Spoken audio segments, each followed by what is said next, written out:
संजय जायसवाल जी की समझ बौनी है। उस बौनी समझ पे हमें कुछ नहीं करना है।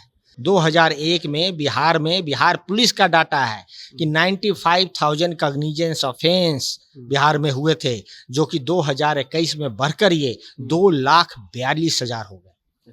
जो हत्या लगभग 3500-3200 हुआ करते थे 2021 में।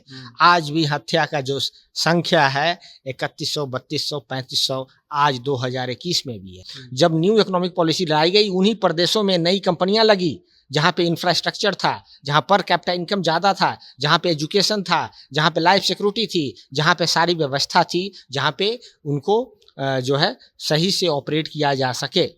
ऐसे परिस्थितियों में जो बिहार मिला था वो बिहार सौतेला बिहार का जो एक नतीजा था, और इस कारण से हमें उस स्थिति में हम लोग नहीं थे। तो सबसे तीव्र गति से अगर किसी प्रदेश का अगर माइग्रेशन हुआ है तो वो बिहार का हुआ है। आप जानते हैं कुछ लोग साहूकार लोग जो आज देश चला रहे हैं, वही लोग बिहार को डेवलप नहीं करना चाहते हैं, बिहार को उपनिवेशीवाद बनाना चाहते हैं, क्योंकि यहाँ का लेबर चीप है, यहाँ का ट्रेंड लेवल है, यहाँ का एग्रीकल्चर लेबर मैसिवली ट्रेंड है, जो कि पंजाब में काम कर रहा है और अन्य प्रदेशों में काम कर रहा है। तो टू चाइल्ड पॉलिसी का जो पूरा कॉन्सेप्ट है फ्लॉप कॉन्सेप्ट है, पोलिटिसाइज कॉन्सेप्ट है। बीजेपी के लिए सुनने में अच्छा लगता है, लेकिन बीजेपी के लोगों के साथ मैं आप चैनल के माध्यम से कह रहा हूँ कि इन लोगों की समझ ही बौनी है। संपूर्ण क्रांति के दिन जब से ही नेता प्रतिपक्ष तेजस्वी यादव ने एनडीए का रिपोर्ट कार्ड जारी किया है, पूरे बिहार में राजनीतिक घमासान मच गई है। घमासान इस तरह की अलग अलग पार्टी अपने अपने को डिफेंड करने की कोशिश कर रहे हैं। और कल डॉक्टर संजय जायसवाल जो कि बीजेपी के प्रदेश अध्यक्ष हैं, उन्होंने कल राष्ट्रीय जनता दल का रिपोर्ट कार्ड दिखाया कि राष्ट्रीय जनता दल के जब शासन में थी, सत्ता में थी बिहार में 1990 से लेकर के 2005 तक, तो क्या स्थिति थी। बहरहाल नमस्कार, मेरा नाम पंकज है और आप जनता जंक्शन देख रहे हैं। इन्हीं सब मुद्दों पर हम बात करेंगे। प्रोफेसर सुबोध मेहता हैं और दिल्ली यूनिवर्सिटी के प्रोफेसर भी हैं और राष्ट्रीय जनता दल के राष्ट्रीय प्रवक्ता भी हैं। सर, आप लोग की रिपोर्ट कार्ड जारी की गई है सर, कि आप लोग के समय में क्या स्थिति थी बिहार की। देखिए, संजय जायसवाल जी की समझ बौनी है। उस बौनी समझ पे हमें कुछ नहीं करना है।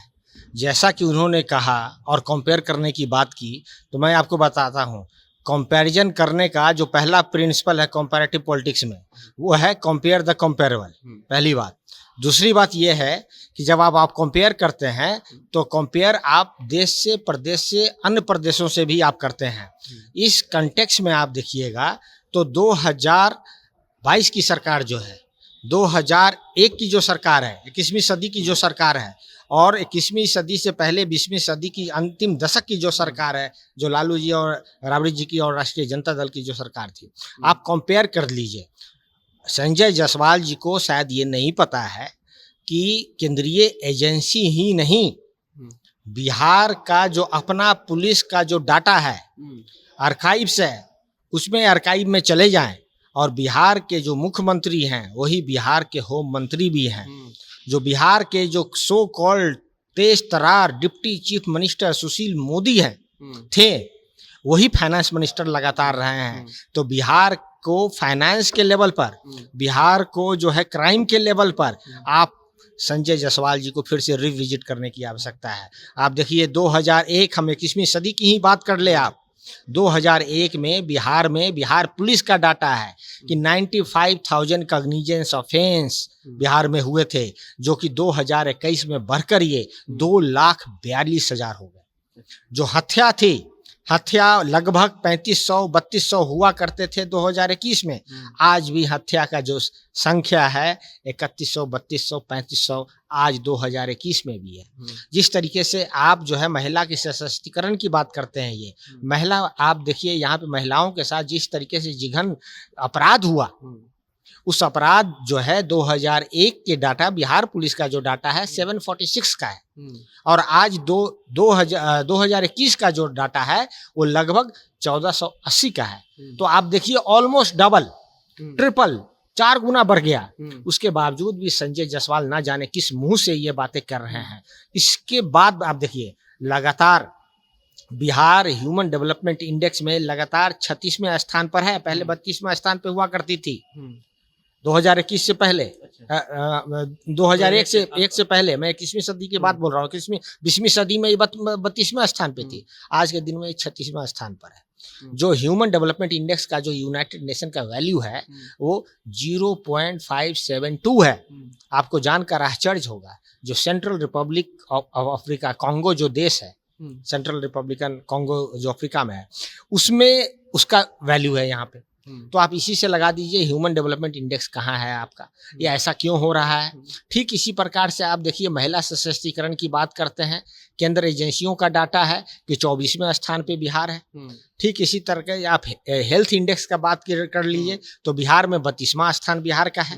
ठीक इसी प्रकार से आप पर कैपिटा इनकम ग्रोथ की बात कर लीजिए तो लगभग पर कैपिटा इनकम जो लालू जी के समय जो ग्रोथ था उससे कम हो गया है। मैं नहीं कह रहा हूँ, फाइनेंस डिपार्टमेंट का पूरा आप डाटा खंगाल लीजिए, लगभग जो है 8,000 जो है 1991 में था बिहार का पर कैपिटा इनकम, और देश का जो था 24,000 था, जो आज जो है आज भी जो है 3 गुना से लगभग कम ही हो गया है, 0.6% बिहार का। उनका तो कहना है सर कि जिस वक्त लालू जी शासन में थे उस वक्त लोग मजबूर बस पलायन करने पे मजबूर हो गए, ना ही यहाँ पे शिक्षा व्यवस्था अच्छा था, ना स्वास्थ्य व्यवस्था, और ना ही रोजगार की स्थिति बढ़िया थी सर बिहार में। देखिए पता नहीं ये किस तरीके से राजनीति संजय जायसवाल करते हैं, शायद इनको इतिहास की भी थोड़ी समझ है कि नहीं है, मुझे आश्चर्य लगता है। आपको पता है आज़ादी के पहले प्लानिंग कमेटी का जो नेशनल प्लानिंग कमेटी का जो प्लान था 1938 जो कि जवाहरलाल नेहरू ने सुभाष चंद्र बोस जी को जो बनाया था मुखिया, कि किस तरीके से भारत जो है डेवलप करे, एक प्लान बनाइए। उससे पहले विश्वेश्वरैया 1934 में विश्वेश्वरैया जो सदन आज देख रहे हैं इंजीनियर, तो किस तरीके से प्लान बने उसी को डेवलप करके नेशनल प्लानिंग कमेटी बनी, जिसके कि मुखिया सुभाष चंद्र बोस थे। देश आज़ाद हुआ और प्लानिंग कमीशन जो है संवैधानिक बना, और उस तरीके से प्लानिंग कमीशन का जो पहला प्लान था कि डेवलप इंडिया इवनली, बराबर डेवलपमेंट पूरे भारत में होना चाहिए। लेकिन पूरे भारत में प्लानिंग कमीशन फेल हो गई, डेवलप नहीं कर पाया, और बिहार को सौतेला व्यवहार किया गया। मैं सौतेला व्यवहार इसलिए कह रहा हूँ, प्लान तो आज़ादी के पहले भी करते थे, क्योंकि ये उपनिवेशी बात कॉलोनी थी और यहाँ से मैक्सिमम लेबर को लोग यहाँ से ले जाते थे। अब आज़ादी आई, आज़ादी के बाद प्लानिंग कमीशन के ऊपर दायित्व था कि बिहार को डेवलप किया जाए, प्लान किया जाए, सही से प्लानिंग नहीं हुई। और 1954 का फ्राइट इक्वलाइजेशन पॉलिसी आप देखिए, सारे संसाधनों पे, रॉ मटेरियल पे, आयरन पे, बॉक्साइट पे, माइका पे, सब तरीके से जो है स्टील पे, सारे चीज़ों में जो है नेशनलाइज कर दिया गया इसको। तो जो रॉ मटेरियल था वहाँ से वंचित कर दिया गया हमें, जो हमारा कृषि प्रधान प्रदेश था। हाँ, वहाँ आप देखिए नीतीश कुमार जी ने किस तरीके से किसानों के साथ दुर्व्यवहार किया। उनका तो दावा है सर कि हम किसान हो या नौजवान हो या फिर सब मैं पहले प्लान पे आ रहा हूँ कि किस तरीके से जो व्यवस्था बिहार में चली, और जिस तरीके से 90 के दशक में आपको पता है 1991 में 1989 में जो है पूरे दुनिया में बदलाव दिखा, बिहार में भी दिखा, भारत में भी दिखा।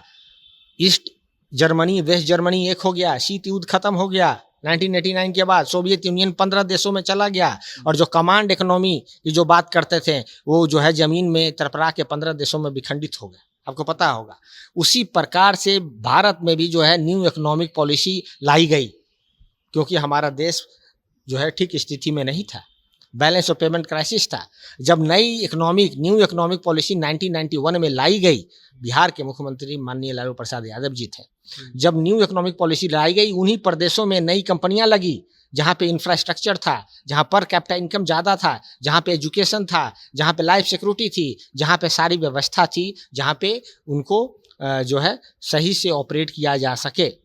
ऐसे परिस्थितियों में जो बिहार मिला था वो बिहार सौतेला बिहार का जो एक नतीजा था, और इस कारण से हमें उस स्थिति में हम लोग नहीं थे। सेकंड जनरेशन रिफॉर्म आया, और वहाँ से फिर देखिए कि 90 के दशक में भी प्लान हुआ। तो मैं लगातार कह रहा हूँ कि बिहार को उपनिवेशीवाद से कभी छुटकारा नहीं मिला। आज़ादी के पहले ब्रिटिश सरकार ने बना रखा था, आज़ादी के बाद भारत सरकार में मिलकर, और आजकल नरेंद्र मोदी जी की सरकार जब देखिएगा 21वीं सदी में सबसे तीव्र गति से अगर कहीं प्लान हुआ है, 90 के गति का प्लान और 1921 का प्लान, 2001 का प्लान, अगर देखिएगा माइग्रेशन, तो सबसे तीव्र गति से अगर किसी प्रदेश का अगर माइग्रेशन हुआ है तो वो बिहार का हुआ है। आप जानते हैं शिक्षा, पढ़ाई के लिए प्लान हो रहा है, दवाई के लिए प्लान हो रहा है, जो है नौकरी के लिए, कमाई के लिए प्लान हो रहा है। सिंचाई जो हमारा सारा चौपट कर दिया, हमारा प्रदेश कृषि प्रधान प्रदेश है।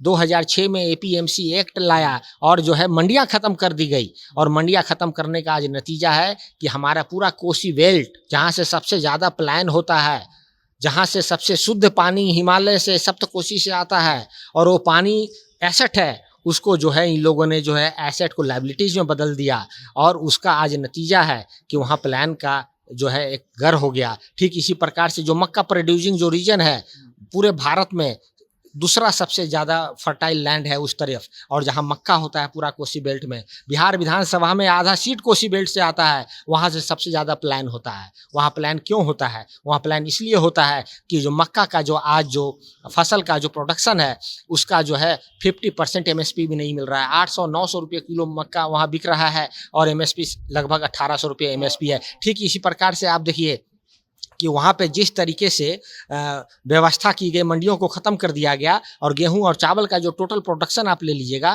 तो 1% ऑफ टोटल प्रोडक्शन भी MSP पे नहीं खरीद पाती है सरकार। पूरे कोसी बेल्ट में FCI नहीं है। ये क्यों नहीं है? तो मैं लगातार, मेरी जो है ये सोच और समझ है कि जिस तरीके से 1991 के बाद और 2001 के बाद जिस तरीके से तीव्र गति से जो है नीतीश कुमार ने इसको जो है साहूकारों के हाथों में बेचने का काम किया है, पूरी कृषि व्यवस्था को। और नरेंद्र मोदी जी की जब सरकार आई है केंद्र में, तो जो साहूकारों की जो सरकार थी, कुछ लोग साहूकार लोग जो आज देश चला रहे हैं, वही लोग बिहार को डेवलप नहीं करना चाहते हैं, बिहार को उपनिवेशीवाद बनाना चाहते हैं, क्योंकि यहाँ का लेबर चीप है, यहाँ का ट्रेंड लेवल है, यहाँ का एग्रीकल्चर लेबर मैसिवली ट्रेंड है, जो कि पंजाब में काम कर रहा है और अन्य प्रदेशों में काम कर रहा है। यहाँ के लेबर अगर जिस दिन जाना बंद हो जाए, लेबर यहाँ से जाते हैं। ये मानव जो है, मानव का जो है जिस तरीके से ये लोग ह्यूमिलिएशन करते हैं, ह्यूमन राइट का वायलेशन करते हैं बिहार के जनता के साथ अन्य प्रदेशों में, तो आप देखिए तो ये जिस तरीके से उपनिवेशीवाद बनाए हुए हैं, अगर बिहार ही डेवलप कर गया तो यहाँ के लोग नहीं जाएंगे, उनके यहाँ काम कौन करेगा? ट्रेंड लेबर कहाँ से मिलेगा? तो ये जानबूझकर सोची समझी साजिश है कुछ साहूकारों की, नरेंद्र मोदी की सरकार की, कि ये बिहार को इस तरीके से रखे हुए है। इसलिए नरेंद्र मोदी जी की सरकार में सबसे ज़्यादा प्लान हुआ है बिहार में से, सबसे ज्यादा प्लान हुए। मैं नहीं कह रहा हूँ, पूरा डाटा ये बता रहा है। अच्छा सर, एक विवाद चल रहा है बिहार में, जनसंख्या नियंत्रण कानून को लेकर के चल रहा है कि 2 चाइल्ड पॉलिसी लाना चाहिए बिहार में। आपकी क्या राय है? आप एक प्रोफेसर हैं, चीज़ों को देखते हैं, स्टूडेंट को पढ़ाते हैं, क्या समझ में आता है सर? देखिए, ये 2 चाइल्ड पॉलिसी जो है, ये जो है, ये इसकी नीति और इसकी नीयत, जो ये बात बोल रहे हैं, उनकी ठीक नहीं है। क्यों ठीक नहीं है सर? ठीक क्यों नहीं है आपको मैं बताता हूँ। शायद जायसवाल जी और पूरे बीजेपी के कुनबे को ये समझनी चाहिए कि जब अटल बिहारी वाजपेयी जी की सरकार थी, यूनाइटेड नेशन ने प्रण किया था कि 2045 तक सस्टेनेबल डेवलपमेंट का जो बिगुल है वो तीव्र गति से बढ़ेगा, और 2045 तक सस्टेनेबल डेवलपमेंट का जो टारगेट है उसको अचीव किया जाएगा। इसमें भारत जो है सबसे आगे कदम बढ़ाया, और प्रमोशनल वे में समझा कर, प्रचार कर कर लोगों को जो है इसको 2 चाइल्ड नॉर्म पॉलिसी के तहत जो है इसको लाया जाए। रिप्लेसमेंट लेवल कहा जाता है। इसका मतलब ये होता है कि एक जो महिला है 2 बच्चे को जन्म देती है, को देना चाहिए। बिहार में इसकी जरूरत है सर? आप सुनिए, मैं बता रहा हूँ। तो आप पूरे भारत को देख लीजिए, 2010 तक ये टारगेट पूरा करना था।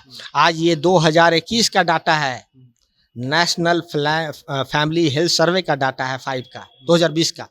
वो कहता है कि पूरे देश में 2 चाइल्ड पॉलिसी जो है, रिप्लेसमेंट लेवल, एक महिला 2 बच्चे की जो जन्म दे रही है, वो ऑलरेडी अचीव हो चुका है भारत में, और ऑलरेडी अचीव हो चुका है। और आपको जानकर ये भी आश्चर्य होगा, मात्र एक बिहार है जहां 2.98 के करीब है, 3 के आसपास है, लेकिन हर प्रदेश में ये 2 और 2 के नीचे है। आपको जानकर ये भी आश्चर्य होगा, बीजेपी लोगों को जानना चाहिए, जम्मू कश्मीर जहां 66% माइनॉरिटीज हैं, वहाँ पे रिप्लेसमेंट वैल्यू 1.7 है, यानी कि एक महिला जो है 1.7 बच्चे का ही जन्म दे रही है। केरला जहाँ पे 30% मुसलमान हैं, माइनॉरिटीज हैं, वहाँ पे रिप्लेसमेंट वैल्यू 1.6 हो गई है। आपके हमारा पड़ोसी वेस्ट बंगाल, जहाँ पे 28% माइनॉरिटीज हैं, वहाँ पर रिप्लेसमेंट वैल्यू कम हो गई है। जहाँ असम की ये बात कर रहे हैं, जहाँ ये लागू करना चाहते थे, वहाँ रिप्लेसमेंट वैल्यू 1.5 है, मतलब कि एक महिला 1.5 बच्चे को ही जन्म दे रही है। तो आप इसी से अंदाज़ा लगा लीजिए कि बीजेपी और बीजेपी के समर्थक लोगों की नीयत और नीति में क्या खोट है, ये कहाँ ले जाना चाहते हैं। ये हर चीज़ को धर्म से जोड़ देते हैं और जिन प्रदेशों में सबसे ज़्यादा माइनॉरिटीज़ की जनसंख्या है उन्हीं प्रदेशों में रिप्लेसमेंट लेवल सबसे अच्छा है, यूनाइटेड नेशन के पैरामीटर्स में है।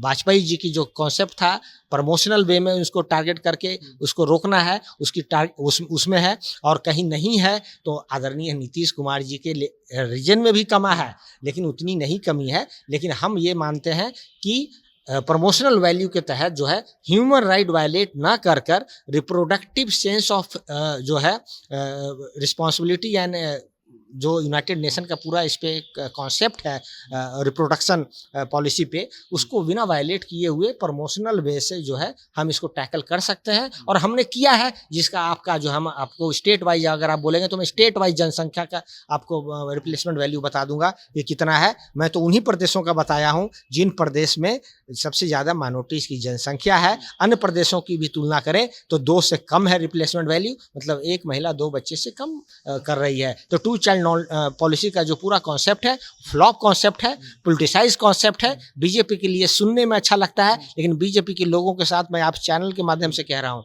कि इन लोगों की समझ ही बौनी है, इन लोगों की सोच ही दूसरी तरफ जाती है। इसलिए जो है ये कोई मुद्दा ही नहीं है आज के दिन में, और ये मुद्दा को बनाना चाहते हैं। अगर आप अन्य देशों से आप कंपेयर करिए, आपको पता ही होगा चाइना ने अपनाया था 1 चाइल्ड नॉर्म, फिर उन्होंने तोड़ करके 2 चाइल्ड नॉर्म किया, फिर उन्होंने तोड़ करके 3 चाइल्ड नॉर्म कर दिया, और आज जो है वो खत्म है।